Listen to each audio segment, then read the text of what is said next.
السلام علیکم ورحمۃ اللہ وبرکاتہ۔ بسم اللہ الرحمن الرحیم۔ دوستو، سرگودا شہر کا واقعہ ہے کہ ایک محلے میں جماعت ٹھہری ہوئی تھی۔ جماعت کے کچھ ساتھی محلے میں گشت کے لیے نکلے۔ انہوں نے دیکھا کہ ایک مکان سے بہت سارے مرد اور عورتیں خوف زدہ ہو کر جلدی سے نکل رہے ہیں۔ دریافت کرنے پر معلوم ہوا کہ وہاں ایک آدمی فوت ہو گیا تھا اور اس کے تمام رشتہ دار اکٹھے تھے۔ ابھی مردہ کو نہلانے کی تیاری ہو رہی تھی کہ ایک بہت بڑا سانپ کہیں سے آیا اور اس نے میت کو اپنی لپیٹ میں لے لیا، جس کی وجہ سے میت کے رشتہ دار گھر سے باہر بھاگ گئے۔ جماعت کے ساتھی مکان کے اندر گئے تو واقعہ ایسا ہی پایا۔ جماعت والوں نے میت کے لواحقین کو بتایا کہ یہ سانپ نہیں بلکہ اعمال کا وبال ہے۔ اس سے چھٹکارا حاصل کرنے کی ایک ہی صورت ہے کہ خوب گڑ گڑا کر اللہ تعالی سے دعا مانگی جائے اور میت کے لیے استغفار کیا جائے۔ میت کے رشتہ دار اتنے خوف زدہ تھے کہ انہوں نے قریب جانے سے انکار کر دیا۔ جماعت والوں نے دعا، استغفار اور ذکر و اذکار کا اہتمام کیا۔ کچھ دیر کے بعد وہ سانپ غائب ہو گیا۔ چنانچہ میت کو نہلایا اور کفن پہنایا گیا۔ جب میت کو دفن کرنے کے لیے قبر کے پاس لے جا کر رکھا تو دیکھا کہ ایک بڑا سانپ قبر میں موجود ہے، جو کہ قبر کھودتے وقت وہاں نہیں تھا۔ بڑی مشکل سے میت کو قبر میں اتارا گیا۔ جو ہی میت کو قبر کے حوالے کیا، سانپ پھر میت کی گردن سے لپٹ گیا۔ چنانچہ وہ لوگ جلدی سے قبر کو بند کر کے واپس آ گئے۔ انا للہ و انا الیہ راجعون۔ عذاب قبر ایک حقیقت ہے دوستو۔ چند سال قبل ایک جماعت کے ساتھ جانا ہوا۔ منسیرہ سے آگے ایک چھوٹے سے قصبے میں پہنچے۔ مسجد میں سامان رکھا اور تعلیم شروع کی۔ مسجد سے باہر ادھر ادھر کافی لوگ فارغ بیٹھے تھے۔ ہم لوگ ان کے پاس گئے اور مسجد میں آنے کی دعوت دی تاکہ وہ بھی تعلیم میں شریک ہو سکیں۔ کچھ لوگ ہمارے ساتھ مسجد آنے پر تیار ہو گئے۔ ایک صاحب نے کہا کہ میں نماز کے وقت آؤں گا اور نماز کے بعد عذاب قبر کا ایک واقعہ بھی آپ لوگوں کو سناؤں گا۔ چنانچہ ظہر کی نماز کے بعد یہ صاحب ہمارے پاس بیٹھ گئے۔ اپنا تعارف کروایا کہ وہ ریٹائرڈ فوجی ہیں۔ 1965 کی پاک و ہند جنگ میں ایک قبرستان میں اسلحے کا ایک عارضی ذخیرہ بنایا گیا تھا اور کچھ اور جوانوں کے ساتھ ان کی بھی وہاں پہرے پر ڈیوٹی تھی۔ دن کا وقت تھا اور کوئی خاص کام نہیں تھا، چنانچہ انہوں نے قبرستان میں گھومنا شروع کر دیا۔ ایک پرانی قبر کے پاس سے گزر ہوا تو یوں محسوس ہوا جیسے قبر کے اندر سے ہڈیاں ٹوٹنے کی آواز آ رہی ہو۔ اس فوجی جوان نے بتایا کہ میں نے بندوق کے بٹ کے ساتھ قبر کی اینٹیں ہٹائیں تاکہ دیکھوں کہ یہ آواز کیسی ہے۔ جیسے جیسے میں مٹی ہٹاتا گیا، آواز اور تیز ہوتی گئی اور میری دلچسپی اور خوف بھی بڑھتا گیا۔ دن کا وقت تھا، روشنی خوب پھیلی ہوئی تھی۔ کیا دیکھتا ہوں کہ قبر کے اندر انسانی ہڈیوں کا ڈھانچہ پڑا ہوا ہے اور اس پر چوہے کی شکل کا ایک جانور بیٹھا ہوا ہے، اور جب وہ اپنا منہ اس ڈھانچے پر مارتا ہے تو سارا ڈھانچہ اکڑ جاتا ہے اور ہڈیوں کے ٹوٹنے اور چیخنے کی آواز آتی ہے۔ میرے سامنے 3 مرتبہ اس جانور نے اپنا منہ ہڈی پر مارا۔ مجھے بہت ترس آیا کہ یہ جانور مردے کو تکلیف پہنچا رہا ہے۔ چنانچہ رائفل سے جب میں نے اس جانور کو مارنے کا ارادہ کیا تو وہ مٹی میں چھپ گیا۔ تھوڑی دیر کے بعد وہ جانور قبر سے نکل کر میری طرف لپکا۔ میرے اوپر کچھ ایسی دہشت سوار ہوئی کہ میں اسے مارنا بھول کر بھاگ کھڑا ہوا۔ کافی دور جانے کے بعد میں نے مڑ کر دیکھا تو وہ جانور میرے پیچھے تیزی سے بھاگا آ رہا تھا۔ قریب ہی پانی کا ایک جوہر تھا۔ اس جانور سے بچنے کے لیے میں اس جوہر میں داخل ہو گیا۔ میں نے پیچھے مڑ کر دیکھا کہ وہ جانور جوہر کے کنارے آ کر رک گیا اور قدرے توقف کے بعد اس نے اپنا منہ پانی میں ڈال دیا۔ یکا یک پانی گرم ہونے لگا۔ میں بھاگ کر جوہر سے باہر نکلا۔ میری ٹانگیں جل رہی تھی، جلد سرخ ہو چکی تھی اور آبلے بھی پڑ چکے تھے۔ درد کی شدت سے میرا چلنا محال تھا۔ میں نے اپنے ساتھیوں کو آواز دی، چنانچہ مجھے ایبٹ آباد کے ہسپتال میں داخل کروایا گیا اور پھر وہاں سے راولپنڈی کے بڑے فوجی ہسپتال CMH میں منتقل کر دیا گیا۔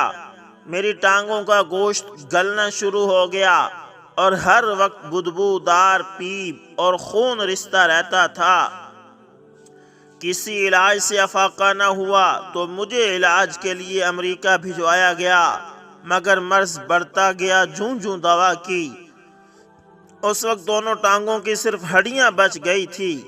گوشت ایسا ایسا گل کر علیحدہ ہوتا جا رہا ہے اب بھی، اور ہر وقت مردے کی سی بدبو آتی رہتی ہے۔ پھر اس نے ہمیں اپنی دونوں ٹانگیں دکھائیں جن پر پٹیاں بندھی ہوئی تھی۔ اللہ اکبر، اللہ اکبر۔ اللہ تعالیٰ ایسے عذاب سے بچائے اور قبر کے عذاب سے بچائے اور قبر کی تیاری کی توفیق دے۔ قبر کی آگ۔ دوستو، یہ 1953 کا واقعہ ہے۔ میں MBBS کے دوسرے سال میں تعلیم حاصل کر رہا تھا۔ ہمیں تشریح البدن اناٹومی کا مضمون پڑھنے کے لیے انسانی ہڈیوں کی ضرورت پڑتی تھی۔ کالج ابھی نیا نیا بنا تھا اور انسانی ہڈیوں کا ذخیرہ بہت محدود تھا۔ چنانچہ میرے چند دوستوں نے نشتر میڈیکل کالج کے ساتھ والے قبرستان، جو ان دنوں قلعہ والا قبرستان کہلاتا تھا، اس کی طرف رجوع کیا۔ قبرستان کے مجاور سے جا کر بات کی۔ کچھ پس و پیش کے بعد وہ 22 روپے میں پورا انسانی ڈھانچہ فراہم کرنے پر رضامند ہو گیا۔ لڑکے رات کو ایک بوری اور 22 روپے مجاور کو دے آتے اور اگلے روز ان کو پورا انسانی ڈھانچہ مل جاتا۔ مجاور کا یہ کاروبار چلتا رہا۔ کچھ عرصے کے بعد مجھے انسانی کھوپڑی کی ضرورت پیش آئی۔ میں قبرستان گیا اور مجاور سے ملا۔ وہ اس وقت مسجد میں بیٹھا تھا۔ میرے اصرار کے باوجود اس نے انسانی ہڈی فراہم کرنے سے صاف انکار کر دیا۔ جب میں نے اصرار کے ساتھ وجہ پوچھی تو اس نے بتایا کہ چند دن قبل جب اس نے ایک قبر کھولی تو قبر میں سے آگ کا ایک شعلہ نکلا جس نے اس کا پیچھا کیا۔ مجاور نے مزید بتایا کہ وہ پوری تیزی سے جان بچانے کے لیے بھاگا، مگر آگ نے اس کا پیچھا نہ چھوڑا۔ جب وہ بھاگتے بھاگتے مسجد میں داخل ہو گیا تو وہ آگ واپس چلی گئی۔ اس نے بتایا کہ اب اس نے پکی توبہ کر لی ہے کہ کبھی قبروں کی توہین نہیں کرے گا۔ میں نے اس سے پوچھا کہ کوئی اور واقعہ جو اسے پیش آیا ہو سنائے، تو اس نے بتایا کہ پیسے کے لالچ میں جب اس نے ایک قبر کھولی تو اس کو بے حد وسیع پایا۔ قبر خوشبو سے مہک رہی تھی اور ایک بزرگ بیٹھے تلاوت کر رہے تھے۔ یہ دیکھ کر اس نے قبر کو فوراً بند کر دیا۔ اللہ اکبر، اللہ اکبر۔ اللہ تعالیٰ ایسا خوش نصیب ہمیں بھی بنائے۔ ایک قبر کھودنے والے مزدوروں کا وحشت ناک واقعہ۔ دوستو، کافی عرصہ قبل جب میں نشتر ہسپتال میں میڈیکل وارڈ کا رجسٹرار تھا تو میرے وارڈ میں 2 مزدور بے ہوشی کی حالت میں داخل ہوئے۔ ہوش میں آنے کے بعد وحشت زدہ ہو کر چیخنا چلانا شروع کر دیا۔